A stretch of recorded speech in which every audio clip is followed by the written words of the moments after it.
Good afternoon, everybody. At least it's afternoon here in San Francisco, in actually lovely San Francisco, isn't it, Julie? We have our coordinating producer here again today, Julia Vedekind, and we have a lively show for you here from the Beach Street Yacht Club in the Marina District of San Francisco. Thank you for joining us for our live show number 80. Hard to believe we're going to close in on 100 here, Julia.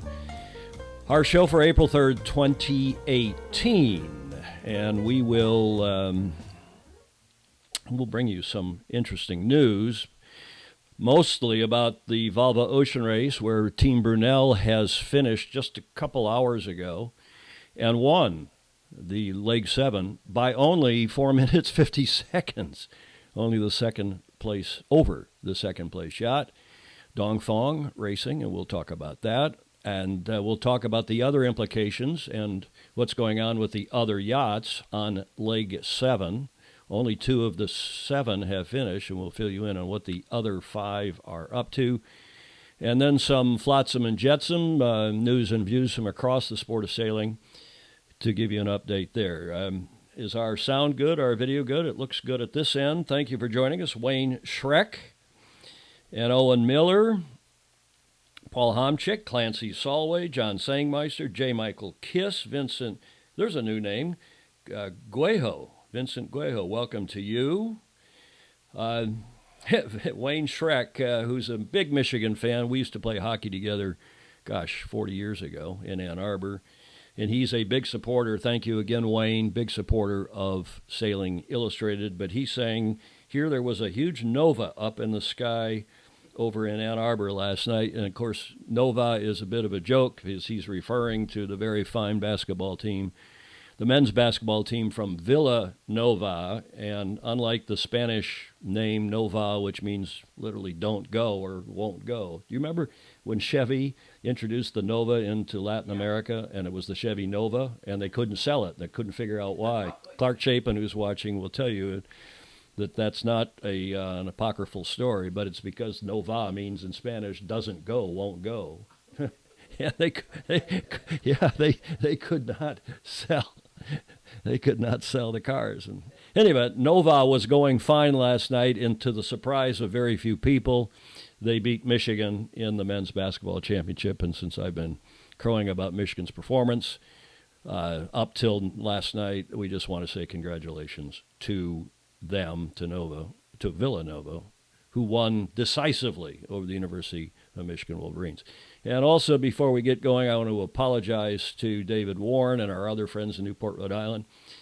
And what did I do? On last week's show, I was speaking of crowing, I was singing the praises of Clark Cookhouse on Bannister's Wharf in Newport, Rhode Island, saying that you can do all these different what do they do on these other websites, these surveys, and what do you call it? What's the word?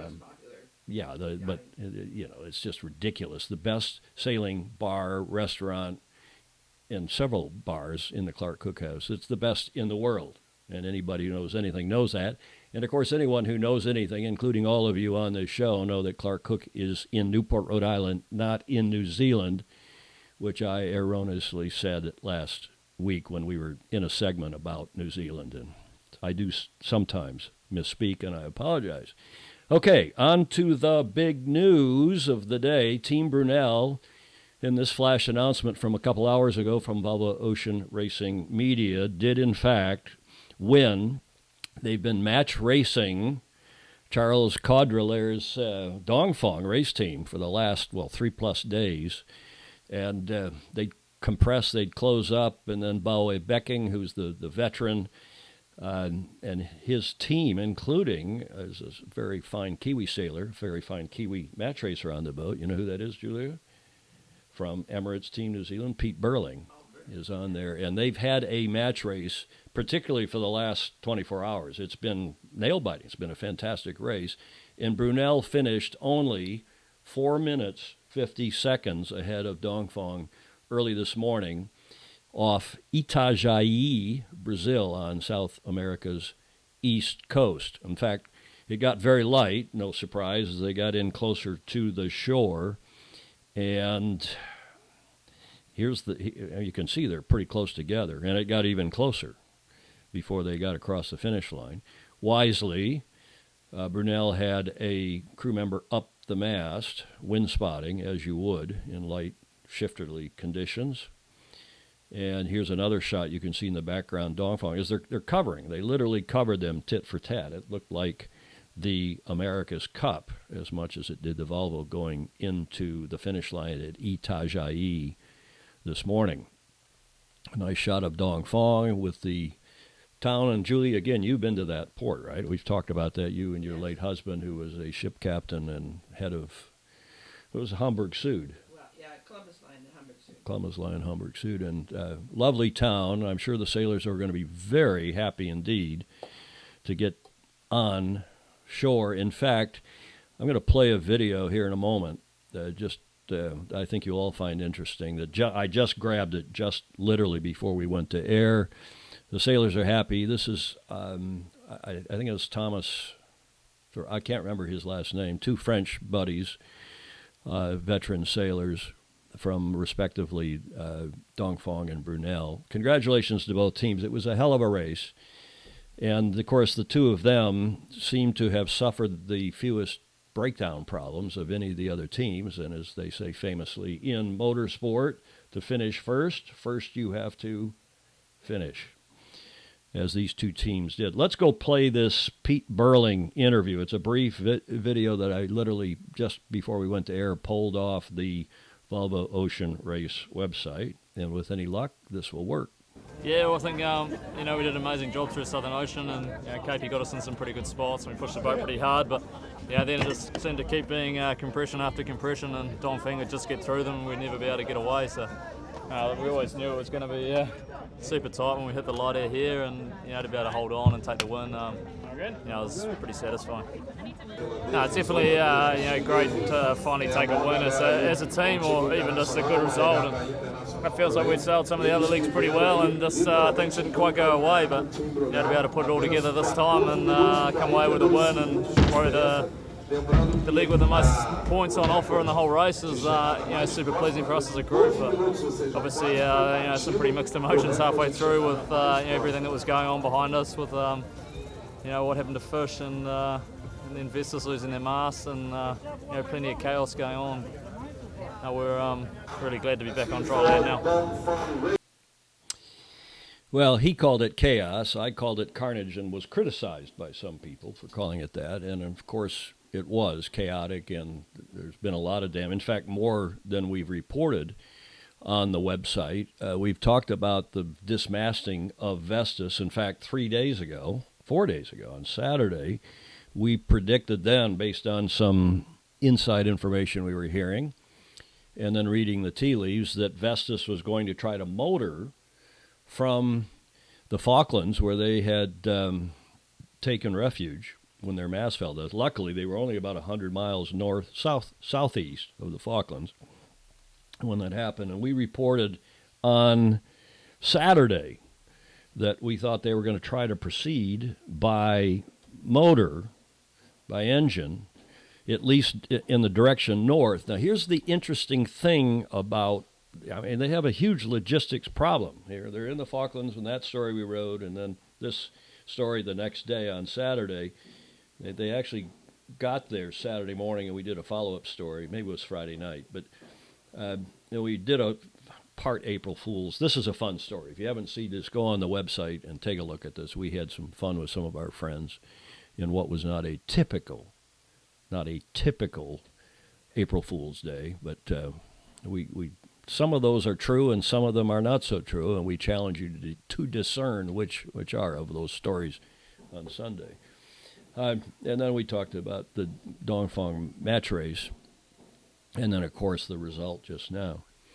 We're approaching 1,000 posts on the website? That's fabulous. It's unbelievable. We've done 1,000 posts in less than a year, well less than a year. But one of the things that tipped us off was this picture that the Vestas OBR, onboard reporter, published, and without saying anything, there was no caption, there was no mention, but this is clearly Nick Dana, who is the boat captain for Vestas, and he's in what is clearly a machine shop, a maritime with a maritime mechanic. I don't know the gentleman, but you can see the engines in the background and Stanley Dive up there in the upper left corner. And Nick Dana, who is the son of New York Yacht Club former Commodore Charlie Dana, who owns, coincidentally, the Newport Shipyard, has for years, which is, of course, where Nick, I wouldn't quite say he grew up there, but he spent a lot of time there. World-class sailor and knows something about running boats. Well, we discerned, talking with some people who are on here watching and others, that they looked like they were trying to figure out how to motor and how maybe to use their ballast tanks, which would normally contain water, and how to use their ballast tanks to fill with fuel. You'd have to get them real clean because those ballast tanks are saltwater tanks, and you wouldn't want to muck up the engine. And Nick is eminently capable, I'm sure, and you see the fuel hose in that previous slide. One looks like the fuel hose and one looks like water hoses, so we're not quite sure what they were doing. And then we were subsequently tipped off by a couple. I'm going to go forward a couple slides, and I'll come back to that one. This is what tipped us off. It was the Instagram post by Simon Fisher, Sci-Fi, the navigator on the boat, who said, we've had a great reception here in Stanley, Falkland Islands, and nice to hear the British accents. And Paul Ellis of Martech has been fantastic in helping turn our race boat into a fuel barge. Huh? And there was no news from Volvo. There was nothing official published on the website of Volvo or of Vestas. One of you sent this to me, in fact. And then I found this on the Vestas Facebook page, and I don't know what's going on between Vestas and the Volvo media, but there didn't seem to be a lot of cooperation over all this. And this was yesterday when Vestas said a few short hours after leaving Stanley, of course, the capital of the Falkland Islands, we had a mechanical issue and needed to return to port to further assess and make necessary repairs. So they did, in fact, gas up, fuel up, put enough diesel on the boat to try to go some distance. And trying to sail a boat, try to motor in a boat without a mast in a seaway is not very comfortable. And it's tough, and it's a long way. It's 1,800 nautical miles as the crow flies. Especially since that engine wasn't meant to motor. Well, exactly. As Julie, I don't know if you could hear her, but she said, especially since that engine was really engineered to get from the harbor out to the starting line and then be used in an emergency for like the 100 miles they motored after they dropped their rig, cut it off the boat into the water, and proceeded to the Falklands, to Port Stanley. So it's a tough situation because they have turned around, and there's no indication that they've tried to leave again. In fact, there's been all sorts of rumors and speculation that maybe because they do have some well-off backers, but there's a limit for anybody, even a Larry Ellison, on how much somebody's going to spend. And flying an Antonov in, which is the big Soviet long-haul heavy lift aircraft, we've flown America's Cup boats around with them and so on. But these things cost something on the order of $10,000 an hour, $10,000 to fly an Antonov. And how many hours is it from wherever the thing is, getting it booked? These things are booked weeks and months in advance to move big stuff around. So then, paying for whatever cost of interruption of service and so on is just, it's really tough.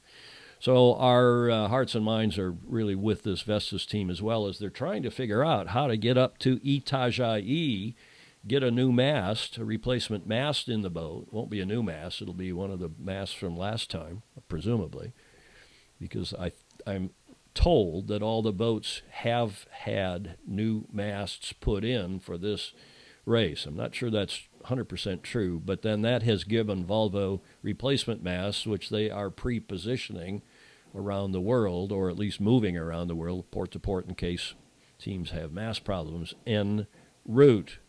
So whether they fly by Antonov, whether they try to motor again, who knows? But we're giving Antonov a lot of publicity here, but one of the problems as I understand it, is you remember the war, the Falklands War, back in Maggie Thatcher's days. When was that, Julia? Well, look it up on your computer there. We got some comments? Okay, I'll come to the comments here. Okay, Clark Chapin. He's probably still talking about the Chevy Nova. And not going. He just said that the airport isn't long enough. Oh, the airport. Well, let me get to the comments. I'll just finish up that thought, and then I'll go back to the comments. But not only is apparently an airport problem, but the other thing is that, remember, there was a war between the Falklands, which is a British protectorate or territory or whatever in the hell you call it. And there is no possibility for planes or ships that have been in the Falklands or are headed to the Falklands to touch down, to enter a port in Argentina. And, of course, that's mostly what the coast is between the Falklands up to at least Montevideo, Uruguay, before you then turn the corner and get up to Brazil. And as I said, it's an 1,800 nautical mile jaunt. It's longer if you go in and hug the coast. I'm going to back up here because this was the other slide I wanted to show you. And that is that I think yesterday this came out. I didn't see it till this morning, but here's another picture clearly from the machine shop, and I don't know if this is after they returned, after they went out yesterday and came back, or whether this was before they left in the first instance, but clearly Jeremy Lucchesi, who is their OBR, very fine OBR, took some great shots, and as all the OBRs do. Good stuff. But he said leg 7 from Auckland to Itajaí, day 15, on board Vestas. Well, I'm not quite sure that's true. But Nick Dana, boat captain, trying to transform our Volvo 65 sailing boat into a motorboat to get to Itajaí, Brazil. So presumably that was also taken in that machine shop that we showed you in that earlier slide, and that I ran on the website on Saturday, in which confirmed, for at least for me, and a couple of my senior serious sources that I had called that and showed this photo to, that yes, it looked like they were trying to get piped up, no pun intended, well, it is a pun intended, to turn into a motorboat to get to Itajaí on their own bottom, rather than taking an Antonov or a ship trying to get deck cargo. And they have to get up there by April, tell me what, say the latest the 15th, 16th, because the start is on the 22nd, the start for leg 8 to Newport from Itajaí, Brazil. So whether they're going to take a plane or take a ship or try again by powering on their own bottom, or if they're just going to take a powder and go straight to Newport somehow, I don't know. That'd be a shame if the ostensible American team, Vestas 11th Hour Racing, does not come sailing into Newport, because they will have a huge, through all the trials and tribulations they've had up in Hong Kong, and now they're losing their rig, they would be very popular indeed. Well, there's enough publicity for the Antonov. Okay, well, also in the last, 12 to, 18 hours, Sun Hung Kai Scallywag has finally made it to the Chilean coast, and that, of course, after the tragic loss of Mr. Fisher, of John Fisher. And I apologize for one time referring to him as Jim Fisher on one of our many posts. I know a number, as do you, Julie, of Jim Fishers here and in Michigan, and sometimes the fingers are typing faster than the brain. I apologize to Mr. Fisher's family and friends and shipmates, but it was the only one incident. But he was, of course, lost at sea a week ago, and the team retired from leg 7. And they've proceeded to the coast of Chile, and it appears to most observers, including your host, your editor, that they motored. They were only going 6 or maybe 7 knots as they went to Chile. So that maybe there's damage on the boat above and beyond what we knew. Maybe they just weren't feeling like sailing, so they motored. But they have finally safely docked in at a Chilean port. I'm not going to mention the name. I know where it is, and the people who are watching the Sailing Anarchy forum know where it is, because you could see the boat on AIS. You could see Scallywag on AIS. A nice tweet. They've done a video, and in due course I'll play the video, not today, in in commemoration of. I didn't, as I said last week, I don't remember having met the gentleman, but John Fisher, by all accounts, was a prince of a human being, prince of a man, and everybody who did know him has had nothing but very nice things to say about him. Okay, let's click forward one slide and then go to your comments. Julie, did you say Clark? Let me just catch back up with who all's on here, because we had a lot of people on here as usual. Jay Hanfield, hello. I think I said hi to you. And Paul Homchick, Clancy Solway. We got down to Vincent Guejo. Where are you watching from, please, if you don't mind? Clark says the sound's good. Thank you. Dick Anderson, I'm going to show one of your slides, one of your photos. Well, I guess it's not your photo, but you forwarded it to me. Thank you, Dick. Sean Haar, Wayne Schreck. Still have hockey team going. Is it still called Strudel House, Wayne Schreck? Formerly from Ann Arbor, now a ski bum and more in Utah. Right, Utah. Sandy Purdon, Commodore. Sandy Purdon, former Commodore, staff Commodore, San Diego Yacht Club. Sandy Purdon, welcome to you. Mark Somerville, hello again. Roger Lockhart, my mother Jan Davis, is always or almost always watching from Ann Arbor, Michigan. Thank you. Sorry about your basketball team, Mom, but maybe the hockey team will do better this weekend, as they're also in the Final Four of ice hockey, what's known as the Frozen Four. You know, I just make an aside. It's in other countries. I don't know why I didn't put my camera one back on, but I didn't. Now I did. In other countries, they don't have college sports quite the way we do. Very few. Canada, there's some college sports, and a couple other countries of which I'm aware, but primarily it's club sports and professional sports, semi-professional sports. We have this whole other league in the U.S., really, or under league of under the professional leagues that feed the professional leagues, and most of the good kids in basketball and some of the hockey players and some of the football players that end up in the respective professional leagues are all pros and end up as pros. Started out in the college levels, or didn't start, but passed through the college sports, which is why it's a big deal here for us. Stefano Ambrosio Morelli, hello. Bill Wingrove, and my mother saying happy Tuesday. Yeah, Thanksgiving. Belated happy Easter to everybody. Bill Wingrove down in Tampa, Michael Rudnick, and Stefano Morelli's in Edinburgh. So we, again, have a very international audience. Chris Bretschker, co-founder of Sailing Illustrated, hello to you. Thanks for joining. Sandy Purdon gets better every week. I don't know if he's talking about San Diego or life or our show, but maybe all three. Thank you, Commodore Purdon. Bill Wingrove, looks like the radiator water cooling hoses too large for fuel. Well, yes, but what I think they were doing was trying to figure out how, if they could, and if they could, how to make the water ballast tanks, these Volvo, the VOR 65s, as did the 70s before them, are able to shift water from side to side when they tack and jive for ballast. Clark Chapin, could be a fuel filler hose, but too large for a fuel supply line. Well, right. I'm assuming that they were putting fuel. I thought they'd put some big fuel bladders on the boats and some jerry cans, but maybe they were putting fuel in the water ballast tanks and then trying to pump it or use gravity or otherwise to get it then into the fuel tank. In any event, it didn't work, apparently, because they are now back on shore trying to get sorted out. Or so, that's the last I've heard. I haven't seen or heard anything, and I scoured the sites before we went to air, because everybody, at least in the U.S., is very interested in what is going on with Vestas. Meg Eman is watching. Hello to you, Meg. Another one of our coordinating producers and co-founders of this site. Nice to have you on here. The Port Stanley Airport has a runway that's only about 5,200 feet long, so says Clark Chapin. Don't think that's going to happen, meaning Landon Antonov.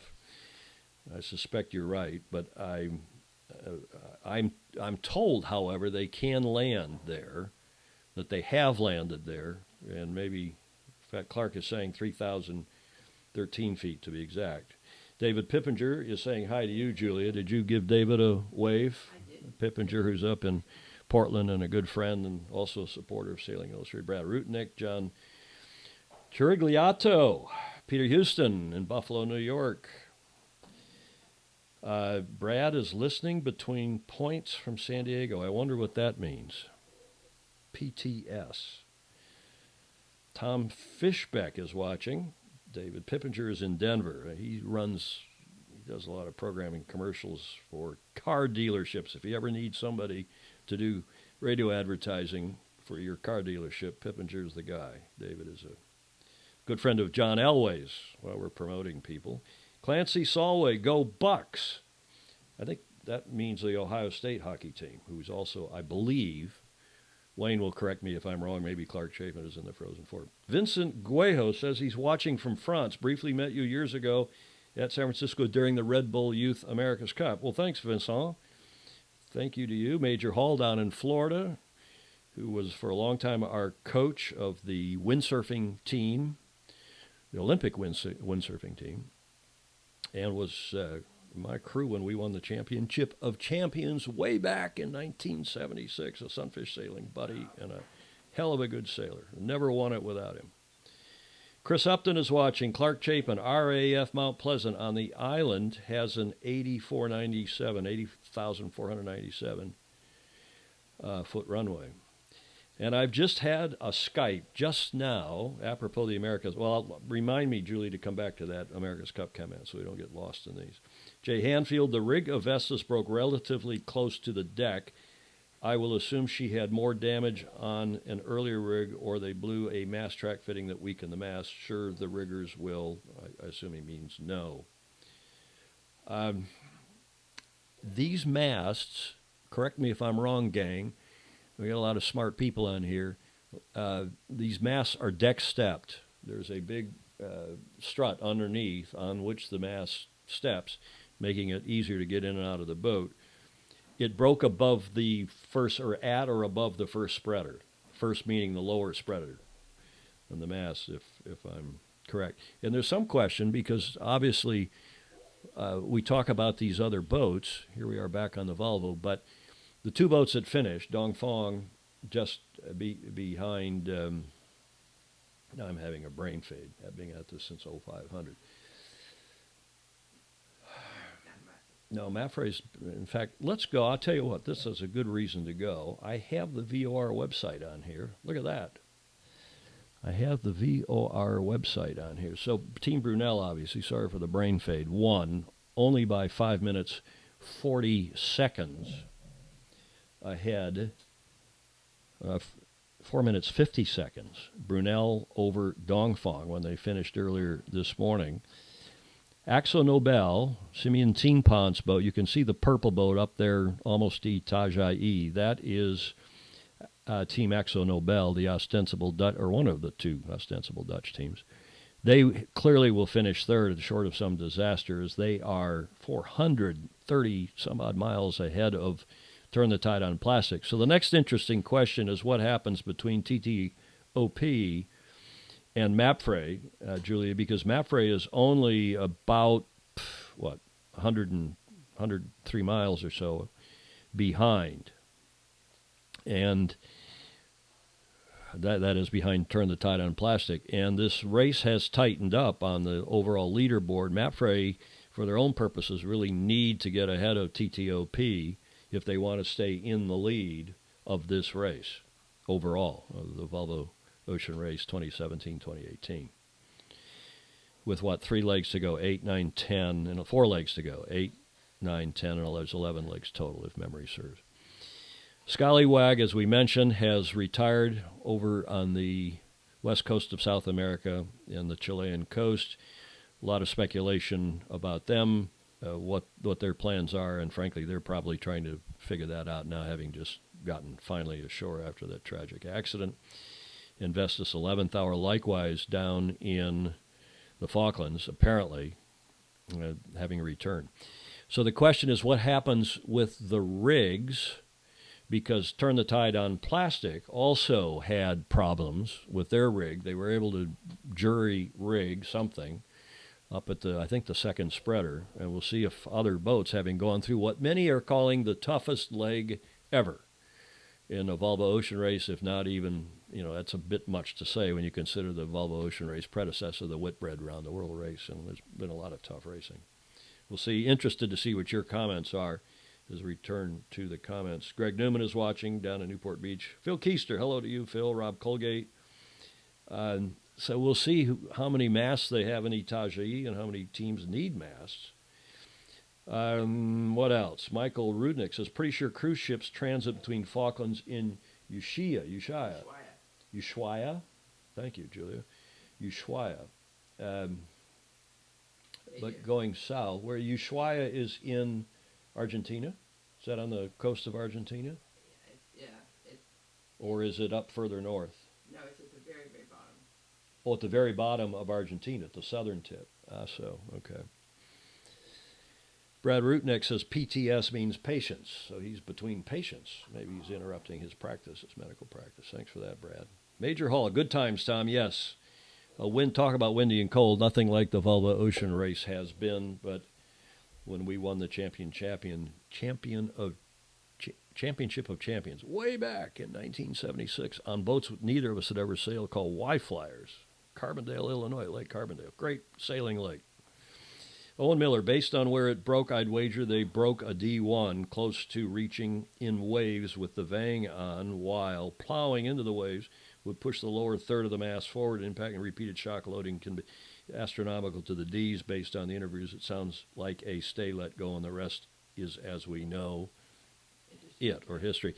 D1s, for those of you who maybe are not keen racing sailors, are the diagonals, and there's different numbering systems, but the D1 is normally the diagonal up from the first one, and from the shroud point up to the mast, just at the inboard end of the spreaders. And the spreaders are the sticks. I got to look on my screen here to see the horizontal sticks coming off the side of the mast that stabilize the midsections of these carbon fiber tubes that are masts. Okay. Julia, any other pressing? Dick Pfaff? Ricky Pfaff, Commodore Rick Pfaff is Staff Commodore St. Francis. Hello, Commodore. Wayne Schreck, are all the masts the same? Yes, good question. Wayne, they're all, as are the boats, they're as identical as possible. There's been some criticism of this, that the old days with the Whitbread race, the 3 different divisions, the boats were in classes, but they were not one design by any means within those classes. And these boats are as nearly as Volvo could make them, and these are FAR designs, as identical as one design as possible, including the rigs. Okay, in other sailing news, speaking of France, on Friday at the Groupama team base, remember that's Franck Camas, who's been in several America's Cups now, including the last one in Bermuda. There have been rumors about whether he was getting his act together for Auckland in 2021.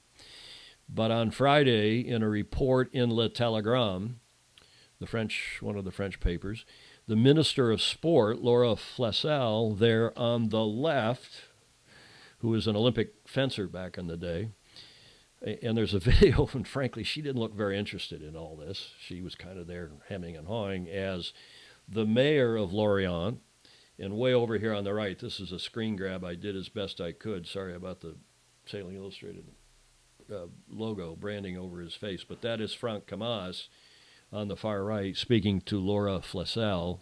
I hope I pronounced that correctly.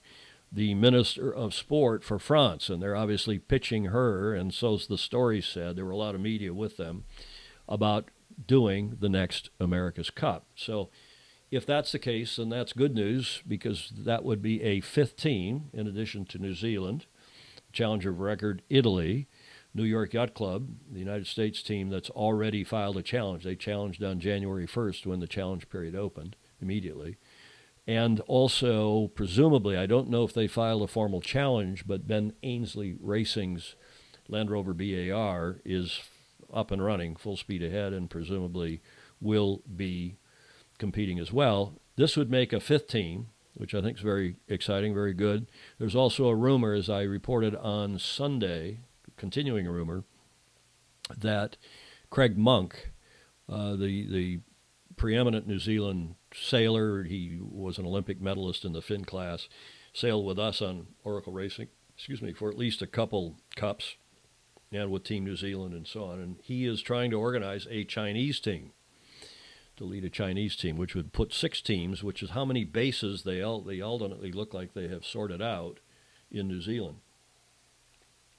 And Richard Gladwell, since you're watching, I will not mention the fact that I won the bet with you from 2 weeks ago that the event would in fact be in Auckland in 2021. That is now sorted out. It was not easy, and Richard, rightly so, has been reporting and reminding me that there was a press release written by Team New Zealand saying we're going to Italy. And this was in the last few days before they reached the deal last, Thursday. But it will be in New Zealand. Make your travel plans for getting down there for the Christmas regatta. Julie, you going to go down? I think you should head down. Absolutely. Maybe we'd make you the Sailing Illustrated correspondent down there for that. Good idea. But speaking of preeminent Kiwis, some other sailing news. Thank you, Dick Enerson, for this photo. Can you ID these 3 esteemed Kiwis? America's Cup veterans all. Julia? On the left is Sir Michael Fay, who backed New Zealand's original America's Cup campaign in '87 in the Plastic Fantastics, KZ 3, 5, and 7, with Chris Dixon as skipper. And they got to the finals of what was then the Louis Vuitton Cup, lost to Dennis Conner, Stars and Stripes, who went on to win the '87 Cup. Michael Fay also backed the Big Boat Challenge against San Diego. I was helping to run that event in 1988, which, of course, we won with the catamaran, Dennis Conner and Stars and Stripes, the 60-foot catamaran against the 90-foot waterline big boat, KZ1, which is more like 130 feet overall. It was a big boat. In the middle, I'll come back to him, but you all know that's Ron Holland. He was on the show here not too many weeks ago. And on the right, of course, is the voice of the America's Cup, arguably the voice of the sport, Peter Montgomery, sometimes called Peter Mont Commentary. He is so good. He is a longtime friend, as is Michael Fay. We did some battle, but he came to our aid and support in the 2010 Cup when we had the deed of gift match that came from, or that when we filed the deed of gift match against the Swiss. Not many people know that Michael Fay was a backer of ours and said what was good for the Goose in '88 for him when he was the deed of gift challenger was good, right, and proper for us in 2010. Both of which I won, or helped win. Both. And do you realize 2010 is the first time that a one-on-one challenger has ever won the Cup? In the long history of the Cup, 160 whatever it is years now, a one-on-one challenge has never been won by the challenger except in 2010 by Golden Gate Yacht Club, Oracle, Team USA. In the middle is the famous yacht designer, our longtime friend Ron Holland, originally from New Zealand, now living up in Vancouver, and his book is out. We talked to him some weeks ago about it. This guy is one of the greats in the modern history, in the history of the sport. And we are sure, Ron, if you're watching, we are sure looking forward to getting our hands on your book that's promised. All the Oceans, Designing by the Seat of My Pants. And it's a big coffee table book with fabulous photos, a foreword by Rupert, no less than Rupert Murdoch. And it's his memoir. Ron's getting on. He still plays the piano. He's had a minor stroke, but seems to have recovered nicely from that. And you can see that on his sweatshirt. I have that sweatshirt. I'm very proud of that same sweatshirt. The Royal New Zealand Yacht Squadron. Somebody gave it to me down there, one of the commenters many years ago. Congratulations to Ron. The book is out. Looking forward to it. Okay, let's stop there for some comments. Marcos Vine, we got to back up some more. Yeah, Dick Pfaff says hi. Sibby Ilshofer. Hello, Sibby. I wonder what that's short for. Sibby. Isn't that a nickname? Like Sibelius. Sybil, probably. Sibby, tell us if that's a nickname. Luca Bontempelli, our longtime friend from Italia, is on. Luca, welcome to you. Journalist, great writer, great keen observer of the sport. You know, you talk about New Zealand being such a great country for yachting, and there are other countries including the Low Countries and Spain and France.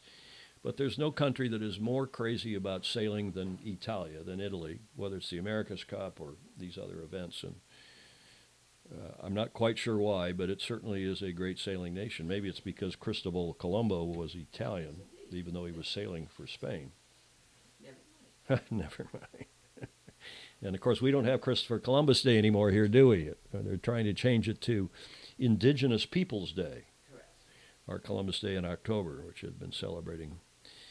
One of the first things I learned to sing, which is in 1492, Columbus sailed the ocean blue. He sailed and sailed and sailed and sailed. Do we need the guitar for this? To find this land for me and you. I'll stick to my day job, I'm sorry. Hello, Beth Borton, another longtime friend. Manuel Gomez, Marcus Weinstein, I think I mentioned. Sibby Ilzhofer says there's lots of money in China. They are continuously entering the Rolex Sydney to Hobart. Good point. And Mark, speaking of Italy, Marcos Weinstein, who normally resides down in Newport Beach or in Orange County, says ciao, or maybe he's from Long Beach, but down Southern California, south of L.A., says ciao from Umbria in Italia, beautiful part of Italy. In fact, it used to be one of my favorite restaurants here in San Francisco. Remember Umbria over on the east side? We digress. Alex Hayworth, Volvo 65s have been having a heat buildup problem downstairs, even when the engine is just being used to charge the batteries. The teams were allowed to add longer tubing that runs out of the hatch as an attempt to limit the problem. Longer tubing to run out of the hatch, as presumably as air cooling? Is that what you're saying, Alex? It may be this issue is causing an even bigger problem than usual if Vestas are trying to motor the whole way. I think we need a good designer like Ron Holland to consult. I'm sure there's a lot of people consulting who are very fine. Scott Davis, our Scott Davis, hello. Dick Anderson, PJ, also known as Shirley. Peter Montgomery, PJ. Marco says, love Peter. Need his voice again for the AC. Iconic and exciting. Indeed it is. Peter Montgomery, PJ. Jesse Fielding is watching. Philip Friedman from presumably down in San Diego. Marcos, get some copies for trivia giveaways. Okay, Dick Anderson and Ron Holland, if you're watching, there is a challenge and a good idea for Marcos. Let's get some ideas of Ron, or some copies of Ron's book as giveaways when we ask a trivia question. So promising a Sailing Illustrated hat, which we sell for $1,000, by the way. Christophe Chalmont in Fort Worth, Texas, if memory serves. Christophe, welcome to you. Yes, Sibby says, Sibby Ilzhofer, yes, short for Sybil, but pronounce the E, Sibella. Is that French, Sibella? Or Italian, Sibella, maybe. Thanks for that, Sibby. Scott Davis, nice. Sibby, Australians are awesome sailors, not just Kiwis. Well, indeed. And there's always a big toss-up between whether the Aussies or the Kiwis are the better sailing country. There are a lot more Aussies than there are Kiwis, and it's a much bigger country, but both countries are very fine indeed. But still, you got to give, I do anyway, the nod to Italy for being a fantastic sailing country, and our longtime friend Ron Holland for being a fantastic designer of boats large and small, and lately of big boats. And I sure look forward to seeing his new book, All the Oceans. And thanks, Dick Anderson, for getting us some copies of his book as promos, if Ron's not on here watching now. Okay, we'll wrap this up. A couple other announcements of news, flotsam and jetsam. Congratulations to Paul Goodson there in the middle, obviously, from Great Britain, who won the Bacardi International Moth Worlds in Bermuda that ended over the weekend. Second place on the left, Francesco Bruni from Italy. And third place, Rome Kirby from the USA. Congrats to them. This is the Moth, the foiling single-hander. I should have stuck a picture in here, but most of you watching probably know what a Moth looks like. And if I were running an America's Cup team, I'd be going to the Moth class looking for their sailors, because these are the foil, along with arguably the NACRA 17 people, the Olympic foiler, and a couple other classes. But look at this list of people here. Look at the talent, including American talent, on this final results. You've got 3 Americans in the top 5, not only Rome Kirby in third from Newport, Rhode Island, son of Jerry Kirby, who's won a few America's Cups in Volvo Ocean Race. I don't know if he's won the Volvo, but certainly won some cups. And one of the toughest guys, not only in the sport, but just one of the toughest guys around. He's a hockey player, and I've known him a long time, back from when we lived in Newport. Great sailor. His son, Rome Kirby, who was with Oracle Team USA, did very well there. You can see he's in third. Brad Funk, another great sailor, American sailor, in fourth. And Victor Diaz de Leon, who's also been very strong in the sport, in fifth. Ted Hackney and some other countries represented in 6th through 10th. But they had a great event. Unfortunately, no wind on the last day, so I don't think they completed the race. But notably, Paul Goodison, who won the event, and this is his 3rd year in a row winning the Moth Worlds, sponsored by Bacardi. Interesting, Bacardi was sponsoring in Bermuda and not Gosling's. I wonder what that, maybe some of you know what that was all about. This is Paul Goodison's 3rd win, and there's only, and I don't think he's won consecutively, but there was a gentleman, another Brit, who won consecutively back in the 70s or 80s. So pretty, and look at his scores. Look at his scores. I'll go back in close for you. 1, 1, 1, 2, 1.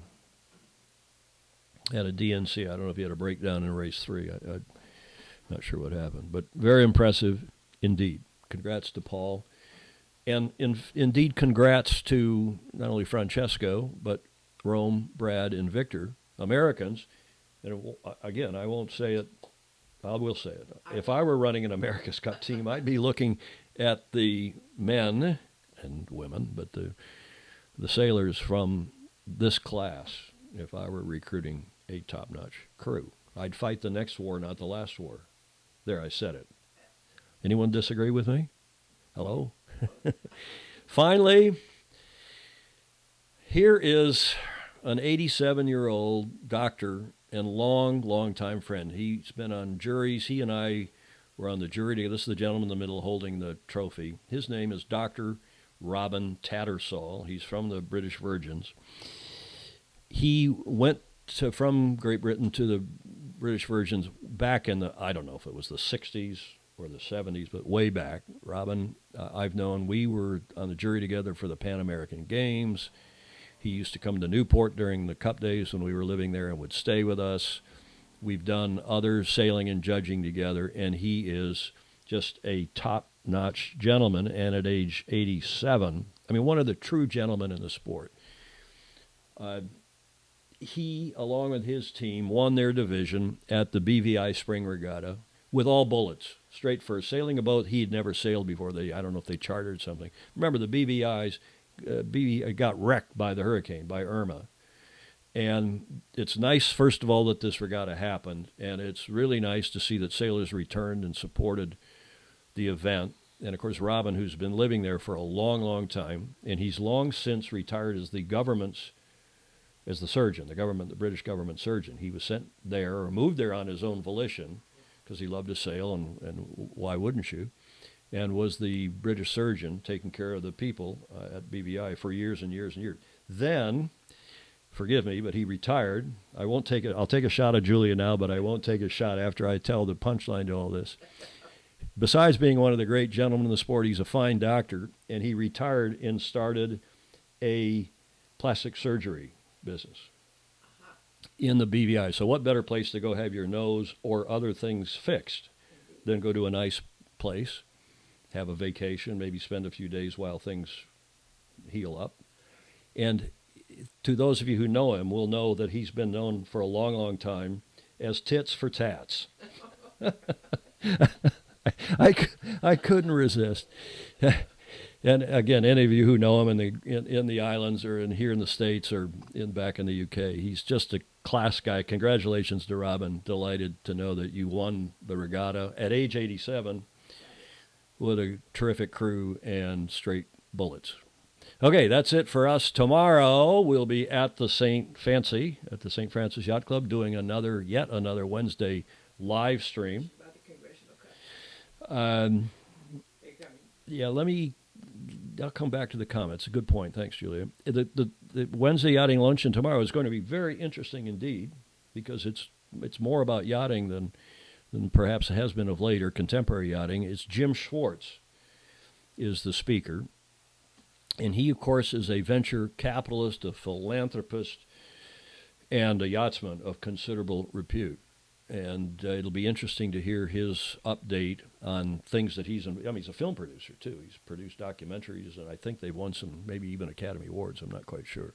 We'll live stream that tomorrow, as usual, at 12:30 Pacific on the St. Francis Yacht Club's Facebook page. And once again, you don't have to be a member of Facebook. You don't have to have a Facebook account. You just go on Google or any of the other search engines, search for St. Francis Yacht Club Facebook, and up on the top line pops that site where we will be live tomorrow. Same as with this show. You don't have to know the URL for our Sailing Illustrated. That's the facebook.com/Sailing Illustrated blog, because we had to add blog to it to get that URL. We couldn't just use Sailing Illustrated. But having said that, it's not a big deal to find these things. I've experimented this past weekend with streaming to YouTube at 1080p, 60 frames. I've tried it here on Facebook, and it's done. We're at 720p. We have, for Chris Bretschker's benefit, we've dropped 0 frames. We have a drop frame rate, once again, perfect streaming rate of 0 frames at north of 4,000 kilobits and 30 frames a second. For you techno nerds, we'll look at the last few questions or comments. Chris Gruby, thank you for joining us. Marcos, I hope to get down not only to Congressional Cup, but to Ficker Cup, because as you, I'm sure, know, Dean Barker and Terry Hutchinson of New York Yacht Club's American Magic, not Magic America, American Magic, that's the name of the new name of the New York Yacht Club's team. They are competing in the Ficker Cup, trying to win a berth. The winner of the Ficker Cup, a preliminary event, gets to go to the Congressional Cup as an entry. David Warren Ray, I apologized at the top of the show for saying the Clark Cook House was in New Zealand on last week's show. Obviously, I and probably everyone else on here knows that it is on Bannister's Wharf in New Zealand, and is my favorite and many other people's favorite. Not New Zealand. Did I say in Bannister's Wharf in Newport? I did it again. Bannister's Wharf in Newport, Rhode Island, Newport show. Matthew Sanders, thanks again, Tom and SI, for the breaking news on the VOR, particularly the last few weeks. We should not have to wait for hours, if not days, for the same info. They have a problem. They have a hard problem. The sponsors running the race, the staff, many of whom we know well, their hands are tied by the sponsor. The sponsor is trying. Look, I mean, put yourself involved. They're sponsoring this race, putting a lot of money into it. What's their reputation as a car company? Safety. They made that their brand DNA. That's their brand, what they're known for. And this race is, if anything, but safe. It's tough. Of the 7 boats, only 2 have finished, and the others have all had problems. And in Scallywags, tragically bad problems. It's tough. Jay Hanfield, Robin, we're referring back to Robin Tattersall, Dr. Robin Tattersall, is a gentleman in every area. He is the reason so many people are healthy there, meaning the British Virgins today. I believe that. I believe that. He is a fine guy. Rick Hayes, hello to you. Rick, thanks for tuning in again. And Owen Miller is saying it's Victor Felice's birthday. Victor Felice, our friend in the past, he was the Vice Commodore, Rear Commodore, Vice Commodore of the Arizona Yacht Club. And there really is an Arizona Yacht Club, and they're very active. They race all reservoirs and lakes all over the state, and even in northern Mexico. And I've been down there as their speaker at one of their monthly luncheons or dinners. Kurt Haney, welcome to you. Okay, that should wrap it up unless there's anything else. We're in under an hour today, which we try to do or will try to do, and we appreciate you joining and hope to see you next week, same time, same channel for another Tuesdays with TFE. In the meantime, sail fast, sail safe. I'm going to add that to our Meg, if you're still watching, sail fast in an honor and memory of John Fisher and others. We're going to add that to our strapline. Sail fast, sail safe, and have fun. Ciao. Bye.